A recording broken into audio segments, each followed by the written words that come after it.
Hi guys, in this video I catch up with semi-professional footballer Ian Davies. He talks us through what he does outside of the pitch to keep himself and other footballers on the pitch for as long as possible.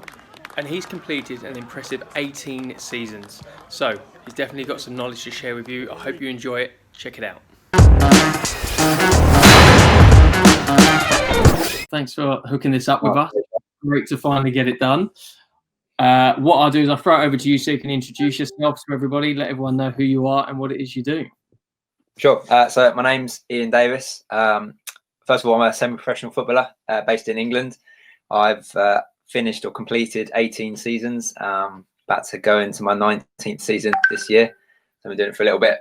And then away from the pitch, I'm a biomechanics coach. So essentially, I'm a personal trainer, but my focus is on injuries. So I help people with rehabilitation, get back from injuries. And I'm just about to launch an online program for footballers with injuries who want help with their rehab and their fitness ready for the next season. 19 seasons, that's pretty impressive. I've been recently making the joke to everybody that football retired before me. Probably time to hang up the boots now before I do some serious damage. I've managed to get this far. So yeah, well, I've been saying I'm going to retire now for 5 seasons, and then pre-season comes around, and I'll be like, I'll give it a go, and then before I know it, another season goes by, and here I am. You always get sucked back in, mate. It's hard, isn't it? When the weather's good and the grass is green, it's like hard to stay away from. And you've had a few too many Saturdays shopping. It's like, no, I've got to get back to football. Yeah. And how's it been going for you as a player? You've been smashing records still. I know we played together quite a few years ago now. I've been living in Australia for 10 years, so it must be, I don't know, 12 years ago since we played, something like that maybe. But yeah, I think it was about 12 years ago. Back in, well, we first met about 14, 15 years ago. It's just before I went travelling. We played for Fleet Reserves, didn't we? That's where we met. Yeah. And then yeah, we joined together again at Whitchurch United. Yeah, I mean, all my life I've played up front. I've scored, scored goals wherever I've gone, really. I think I was working out the other day. I've played over 600 games, scored over 500 goals. So, yeah, done all. Good stats. You're obviously not playing at a high enough level, mate. It's too easy. Yeah, that's it. Chasing after league titles. I got 1 league title, and yeah, been chasing after them my whole career. I think you've got 1 more than me, which is disappointing. So whereabouts are you playing at the moment? What level? What team? I'm based at Ascot United. So we're step 5 side, and we were top of our combined counties league. Due to get promoted to step 4. We were 9 points clear when the season got finished, and they expunged the season, so we got another season at step 5. But yeah, I should be saying I'm a step 4 player, having just won a second league title. But yeah, it's pretty. It is what it is. From what they've done, I think it's taken away a lot of people's hard work and achievements. Really, it seems. Yeah, but our feeling certainly is that they've rewarded mediocrity. You know, they've helped people kind of save them from relegation. Not rewarded the guys that have actually done well and promotion. Like our case is tough enough, but we hadn't officially won the league yet, and we still had 8 games left. But team the league below, they'd won every single game they played that season. We were due to play them in a cup quarter final actually, and they'd already mathematically got themselves promoted, but seasons expunged doesn't count. So I don't agree with the decision, but you have to respect it because we want to play again next year. So yeah, it's unfortunate. It seems like it was in the too hard basket when it came to working out a good way of dealing with the situation, and let's just scrap it, and no one's going to complain. Exactly. I think certainly from my perspective, I think had they just waited a little bit longer. I know there's contracts involved and things like that, but the government's offering to help people and help companies. So look into it. Can we just make this decision when we all know what's going to happen next? Like, we still don't know when we're going to start again. So yeah, it was all a little bit too soon. So yeah, that is a shame, mate. So I guess that aside for now, how did you talk us through your journey to becoming a biomechanics coach? Well, as I imagine most kids playing football, we always wanted to become a professional footballer. So the route was always about that. And then I got to a stage of my career where hadn't quite made it. I was playing some professional football, but wasn't earning enough to make a living. So I had to get a job. And I went down the personal training route because it seemed like it would help out with football. So I'd be able to train myself so I could get myself fitter, stronger, etc. But then also from a working perspective, because I could work for myself, I could manipulate my hours to suit around football, so I wouldn't miss any games, any training sessions, etc. So that's where it started. And then I would be training people, and they'd be getting injured. You know, I'd have a session planned out, and then that session would go out the window because they come in and say, "Oh, my knee hurts when I do this," or "My elbow hurts when I do that," or whatever. And I couldn't understand why. Long story short, a guy come into the gym, just do a presentation, and basically answered all my questions when it came to things like that. And he said, "Get yourself on this biomechanics coaching course," which I did.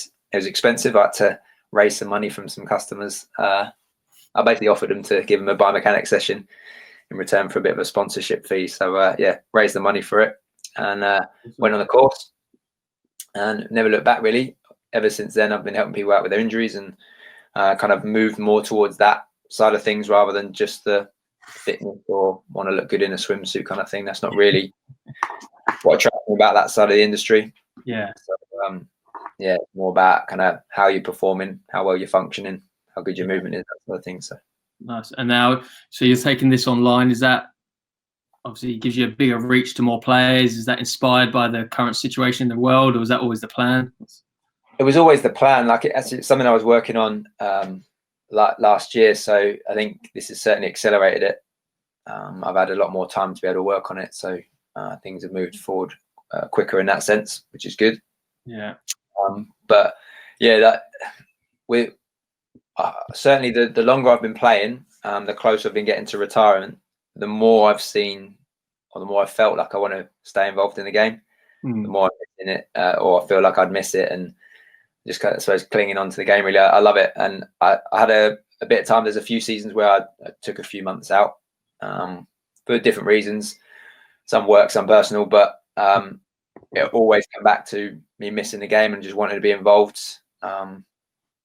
Not so even so much the games, it's just the environment, the training sessions, etc. The atmosphere around the training ground. That there's just the banter in the dressing room is always the best part of it all. You can't beat it. So yeah, so kind of taking the work I do and moving that into football just seems like a natural progression, really, and something I'm really excited about. Yeah. Is there one common thing that you see most for footballers? Like, is there something that most footballers are doing wrong? Some kind of movement? Certainly the emphasis, and you can get away with it a little bit more when you're younger, but the emphasis is on intensity. And I learned this from, so you look at England internationals when they train, like it's a real intense sport. So the rugby internationals is a real intense sport, right? A lot of high impact. And their training sessions are more about recovery than they are about kind of the intensity. Like the fitness and intensity should be there. Like we play 10 months of a year. And it's actually looking after your body in between those sessions rather than just trying to always get fitter, because you're going to hit that ceiling and eventually someone will break. And it's knowing when to push and when to hold back and when to look after your body. And I think it's, if you can get that balance right, then you'll get the most out of your body. You play more games, you perform better. We're not all going to perform 100% all of the time. So, sometimes easing off in training is better. And that's from a coach's perspective as much as it is from a player's, Yeah. And is what you do there, are you very much about rehab or are you injury prevention as well? Is it, I guess, they both tie in together? Yeah, they do tie in together. Funny enough, I've got a term, a coin called prehabilitation. So it's the work you can do to avoid injuries. It comes down to strength, but like a balance. So, for example, muscles work in pairs. Yes, I'll give you an example with it. So this shortens, this lengthens, relaxes, etc., and vice versa. If I've got a real imbalance in strength there, and I try and use or do a movement that's going to use both of those muscles, something's going to give way because there's one's just overpowering. So if you can have more of a balance, then you're going to be in a better position. You get some really strong, powerful athletes that break down because there's not that balance. Like they're phenomenally strong, but it's not well rounded. Whereas you get people that aren't as strong, but if they're more rounded, they're the ones that are going to stay injury free for a lot longer. Yeah, and I know that it's definitely being introduced into the game more and more. Like where the work we do with the youngsters, it's all part of the program now, and I think that's quite or becoming more common around places. But definitely wasn't when we were coming up through in the games. It was never even spoke about anything like that at all. So do you find that now with a lot of the players coming in, are they already aware of this, or is it something that you've got to educate a lot of people on? Both. The education is certainly better than it was when we were younger. But again, it's still the education is very much like, oh, you've got to be fitter, you've got to be stronger, which is true, but the how isn't very clear. People think, oh, I just need to run more, or I just need to do more weights, and you get a lot of particularly younger lads, especially with social media now, you get a lot of younger lads will train like bodybuilders to try and get themselves stronger. You got to acknowledge and respect is bodybuilding is a completely different sport. Yeah. That's not really going to help your football. Yeah. Just like football, I don't think would help bodybuilders, Never helped me out. It's a separate sport. So kind of it's knowing kind of how to use the gym to get the most out of your body, really. The sort of workouts you should be doing. Yeah, you're not trying to get bigger muscles. That might be something that happens over time, but it shouldn't be your goal. Yeah. It's always got to be about performance. Yeah, training for performance, right? Yeah. So with obviously right now everybody's homebound, locked inside, or very limited to what they can do and where they can go. Is there any key activities, exercises, or key points that you would be giving your players, your clients right now to make sure that when the season does start again, they're not going to be more susceptible to injury? Yeah, so I think so. I'm actually working with some of the lads from Ascot. We're doing some training together. So I've written them out programs, and the program is there's plenty of running in it, but it's all kind of quite low level. We're at the stage where we're just trying to build up, our distance. So if you look at a professional game, like some of the top level athletes, they'll run kind of about 10, 11K in a game, and it'll be a combination of speeds, right? But at the moment, we're looking to build up to that sort of distance. We don't really need to go further than that. And we're not looking at pace at the moment. It's just get that mileage in your legs, make sure you're comfortable running that distance. And then the speed will come later on. And they've got all that to look forward to. So at this stage, I'd say kind of get your foundations right. With regards to the running, it's a comfortable pace, build up your distance. With regards to old injuries, make sure you're looking after them. So if there are underlying issues, get them sorted out. If you've got hip issues, then you work on your hips. Foot issues, work on your feet, etc. It's hard to be kind of too specific here because obviously everyone's going to have their own individual needs. But getting them old injuries sorted out is key. And something I'm recommending my players to do is yoga once a week. There's a big emphasis on flexibility, but without strength in that flexibility, you just open yourself up to more injuries. And something like yoga encompasses both. So something I've always wanted to get into, but something I need for sure. So, well, an online, go on YouTube, just find a little beginners class. Like that's what I've started with these guys, a little 15-20 minute beginners class and just do the video. But certainly if you do it in groups, do it together. You know what it's like when you're, if you get in pre-season, get set some work to do on your own, you're not really going to do it. When you turn up at pre-season training and everyone else is running, you're going to put it in. The rest of your teammates are there.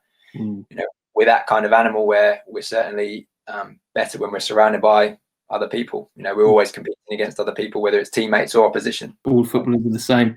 So, and these are all kind of things that you were with your clients one-on-ones, you would dive in and personalize their programs, right? So if someone has got, niggling, they've always had a niggling back injury or recovering from a knee injury, ACL, something like that, that's something that you program around.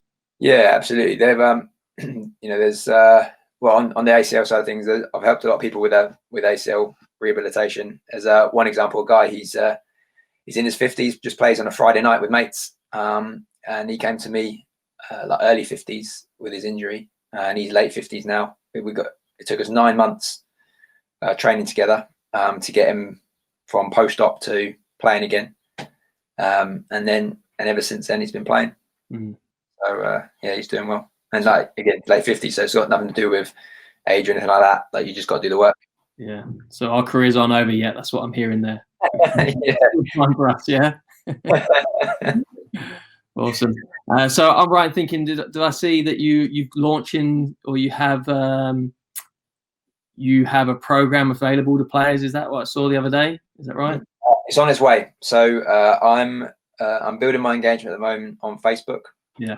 So Ian Davies is my Facebook name. So feel free to add me on there. And it's I'm just basically trying to kind of showcase what I do a little bit. I do a few Facebook lives there, but I'll be launching my first program hopefully at the end of May. So awesome. Yeah, I'll be advertising that over the next month.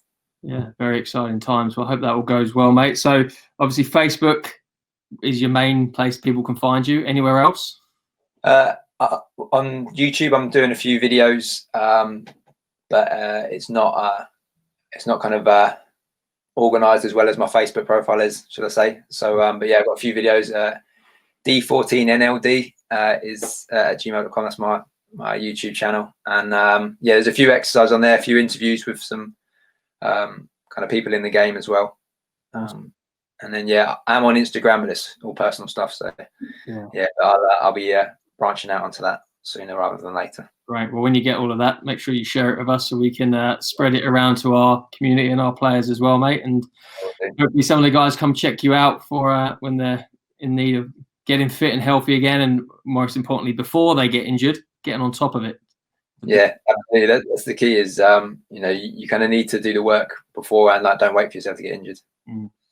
Amazing, awesome, mate. Well, good luck with all of that. Thanks very much for the chat. Thank you very much. All right, we'll have to catch up soon. Yeah, for sure.